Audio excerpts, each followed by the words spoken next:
Naranasan mo na bang mahalin ng sobra tapos bigla kang ipakulam? Well, yan ang kwento ni Cherry White. Hindi lang ito simpleng selos o paghihiganti. Literal, kulam levels. Si Cherry White, isang sikat na vlogger at content creator, kilala sa kanyang raw at prangkang content. Pero lately, mas naging hot topic siya.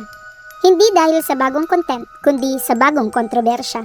From hugot vlogs to hiwalayan exposed, palagi siyang laman ng balita pagdating sa mga relasyon. Sa dami raw ng dumaan sa puso niya, parang playlist na ng hugot songs ang love life niya. Pero this time, ibang klaseng heartbreak ang tinamok niya. Literal daw siyang ipinakulam ng isa sa kanyang ex.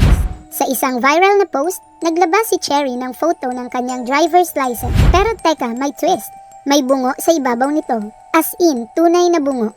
Ayon kay Cherry, ito raw ang eksaktong gamit habang ginagawa ang pangungulam sa kanya. At ang matindi pa, hindi lang siya basta naniniwala, inamin mismo sa kanya ng mangkukulam. Yes girl, plot twist, nag-confess ang mangkukulam out of guilt.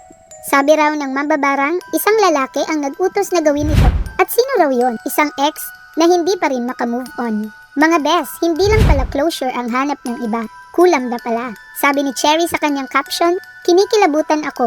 Umamin sa akin mismo yung gumagawa nito. Pinatrabaho ako ng lalaking hindi makaget over. Gusto niya raw akong ipakulam. Grabe, parang teleserye to. Pero totoo. Ang nakakagulat pa, nagpapasalamat si Cherry dahil walang masamang nangyari sa kanya. At to be honest, ang dami rin sa netizens ang humanga sa pagiging kalmado. Kung ibang tao yan, baka nagpatawag na ng albularyo at spiritual warrior. Pero Cherry being Cherry, may paghugot pa rin. Kahit anong bait ko sa iyo, hindi ka nagbago. Kaya pala ganyang kabigat ang buhay mo ngayon. Mic drop. Cherry didn't hold back. Sa social media, sobrang bait mo. Pero sa likod ng camera, may pakulam ka. Hoy, makonsensya ka naman.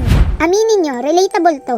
Minsan talaga yung taong akala mo boyfriend material, yun pala, pangkulam material. Kaya ang netizens, nagka-online detective mode agad.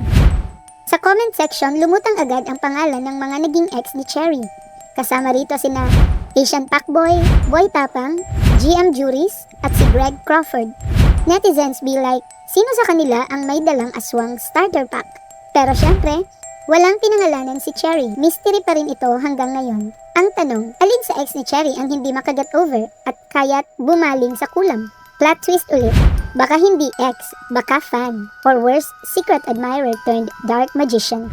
Sa gitna ng lahat ng ito, may isang malaking paalala si Cherry sa lahat. Napakabait talaga ng Diyos sa akin.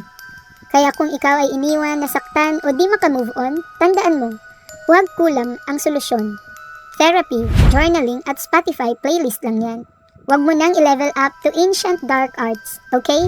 Cherry hinted na may part 2 pa next month, so stay tuned. At kung curious ka kung sino ang ex na ito, comment down below ang hula mo. Like and share mo na rin, baka naman may kilala kang ganitong klaseng toxic ex.